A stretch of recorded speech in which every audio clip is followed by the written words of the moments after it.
그 시절 쌍용차를 상징하던 무쏘는 영원히 역사 속으로 사라질 거라고 모두가 말했습니다. 그런데 만약 오늘날 KGM이 이 차를 다시 만들면 어떻게 될까요? 그 시절 느낌이 그대로 살아날까요?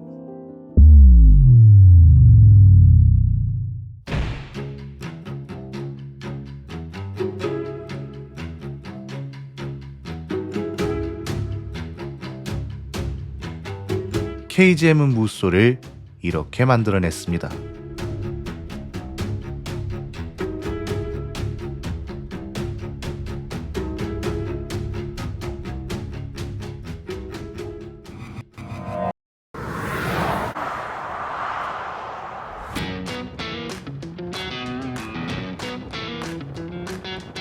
비아디와 함께 개발한 전기차 시스템으로 겉모습과는 다르게 204마력 34.7토크를 냅니다. 주행 가는 거리는 우리나라 환경부 기준으로 1회 충전 최대 400km를 갈 수 있고, 아이러니하게도 KGM 차들 중에 가장 재밌습니다.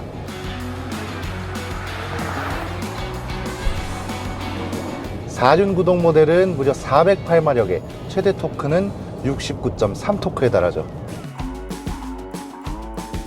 재밌는 점은 또 있습니다. 픽업 트럭이지만 쌍용차 시절부터 만들던 그런 픽업 트럭들하고는 전혀 다릅니다. 프레임 바디가 아닌 모노코크 자체를 쓰고요. 그렇게 하면 두 가지 장점이 있죠. 첫 번째는 승차감이 좋고요.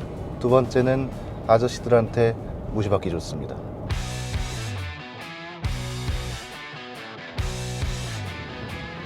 이런 사실들 덕분에 이 차는 꽤 재밌습니다.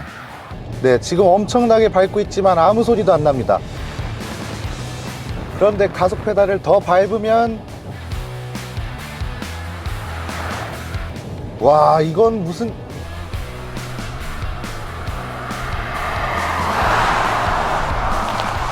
제로백은 KGM에서 팔리고 있는 차들 중에 가장 빠릅니다.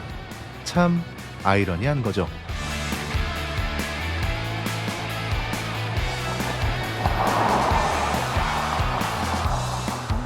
네, 물론 이 차를 막 밟고 타는 분들은 거의 없을 겁니다.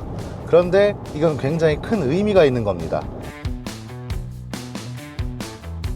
KGM이 비아디와 손잡은 결과가 이렇다는 걸 보여주고, 만약 짐을 가득 싣더라도 여유롭게 달릴 수 있다는 걸 방증하는 거죠.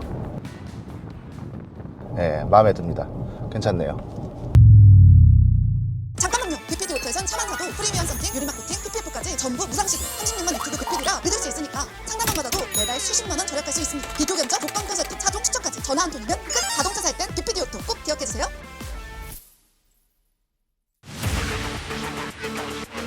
물론 그렇다고 해서 픽업 트럭의 본질을 잃어버린 건 아닙니다. 많은 분들이 오해하시는 게, 모노코크 픽업 트럭 하면 혼다의 리치 라인을 떠올리실 겁니다. 네, 실패한 차 중 하나죠. 그런데 이 차는 모노코크 픽업 트럭이라 실패한 게 아닙니다. 짐을 싣는 것도 문제가 없었고 차체가 부러지는 문제도 없었습니다. 그럼 왜 실패했느냐? 간단합니다. 미국이었기 때문이죠.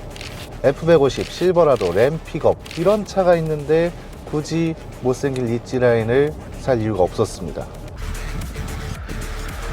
그런데 여기는 한국이죠. 전기 픽업 트럭도 이거 하나고 트럭으로서 해야 할 일을 모두 할 수 있습니다. 물론 디스플레이는 여전히 마음에 안 듭니다. 그리고 물리 버튼도 없죠. 대신 이 차는 토레스 하이브리드랑 다르게 스티어링 휠에 이렇게 버튼이 있기 때문에 불편함을 꽤 크게 해소할 수 있습니다. 토레스 하이브리드만 끔 나누기의 피해자가 된 셈이죠. 가격도 괜찮습니다. 보조금 포함 3,800만 원대면 됩니다. 가격표에 있는 가격을 보면 경악하실 수도 있습니다. 그런데 이 차는 전기차고 화물차이기 때문에 보조금을 그만큼 많이 받을 수 있죠. 네, 물론 압니다. 이쯤 되면 여러분은 그런 생각을 하실 겁니다. 그게 뭐가 중요해? 이런 차에 무쏘라는 이름을 붙였다는 것 자체가 난센스 아니야? 이런 거죠. 사실 저도 아직 이름이 입에 잘 안 붙습니다. 브랜드명도 무쏘, 이름도 무쏘, 이런 식으로 이름을 짓는 브랜드를 거의 못 봤습니다. 그런데 이렇게 생각을 해보면 어떨까요? 이 차는 무쏘라는 브랜드의 시작을 알릴 뿐이고 이 차 이후로 F150처럼 생긴 무쏘 브랜드의 픽업 트럭이 출시된다면 그래도 별로일까요?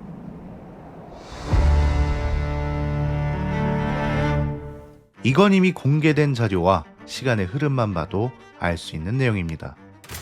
KGM은 픽업 트럭 브랜드로 무쏘를 출범시켰습니다.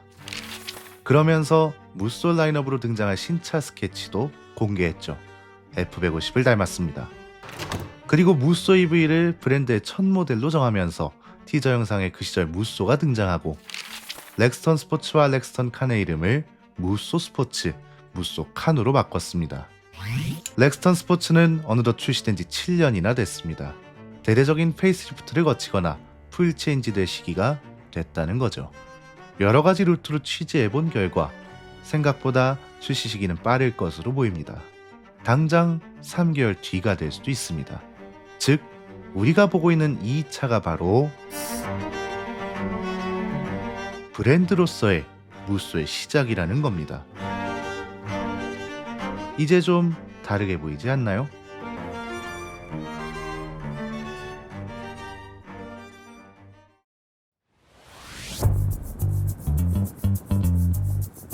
그러니까 KGM은 이미 무쏘 브랜드에 대한 스토리텔링을 하고 있었다는 겁니다.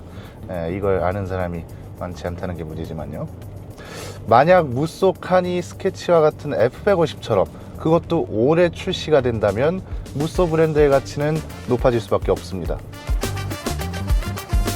한국 픽업 트럭 시장에서 가치 있는 브랜드가 하나 탄생하는 거죠.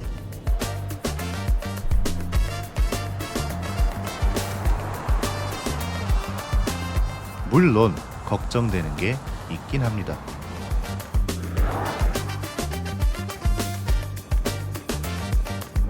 렉스턴 스포츠 라인업은 디젤 모델만 있다는 거고 이 차는 순수 전기차입니다. 디젤 모델만 나온다면 아무리 디자인이 싹 바뀌어도 승산이 없을 겁니다. 그런데 과연 디젤 모델만 나올까요? 일단은 여기까지만 얘기하겠습니다. 다시 이 차 얘기로 돌아와서 이 차는 우선 비아디의 협업이 성공적이었다는 걸 보여줍니다. 더 이상 굼뜨지도 않고 다른 전기차들처럼 가속하는 맛이 있고 심지어 한국에서는 유일한 전기 픽업 트럭입니다. 이 정도면 KGM의 방향성이 어느 정도 정해진 거 아닌가요?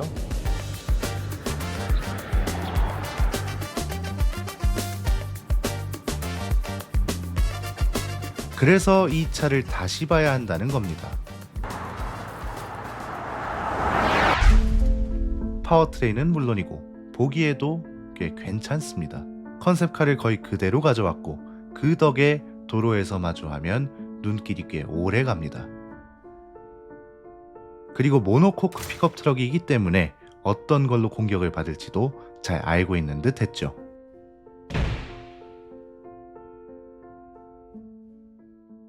가장 걱정하시는 게 짐을 실었을 때 괜찮냐는 거겠죠. 파워트레인은 충분해 보이지만 혹시나 차체가 가라앉지는 않을까 이런 걱정이 크실 겁니다. 그런데 이 차는 후륜 리프트 기능이 적용돼서 짐을 실은 무게만큼 차체가 가라앉으면 서스펜션을 자동으로 올려줍니다. 그렇게 해서 차체 수평을 알아서 맞춰준다는 거죠. 물론 이 기능은 4륜 구동 모델에만 적용됩니다. 그럼 우리는 여기서 힌트를 얻을 수 있는 거죠. 2륜 구동 모델은 도심과 레저를 위한, 4륜 구동 모델은 짐을 싣기 위한 차라는 겁니다. 결론적으로 이 차는 꽤 잘 만들어졌습니다. 그리고 KGM이 어디로 가야 할지도 제대로 알려주고 있는 것 같습니다.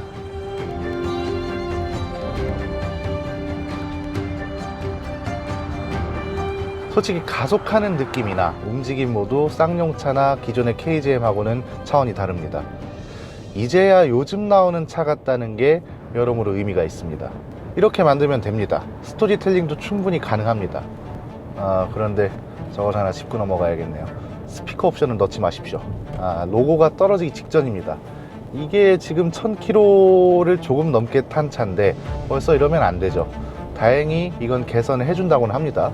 원래는 옵션으로 선택할 수 있었는데 그냥 블랙 엣지 트림의 기본 사양으로 적용하고 알파인 로고도 이렇게 붙이는 게 아니라 아예 각인을 해서 출고하는 걸로요.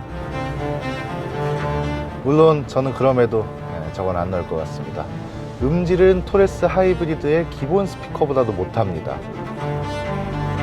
토레스 하이브리드 기본 스피커 음질이 꽤 뛰어나기도 하지만 이건 그냥 평균치보다도 못한 느낌이라 이 차는 가성비로 타는 게 가장 좋다고 말할 수 있겠습니다.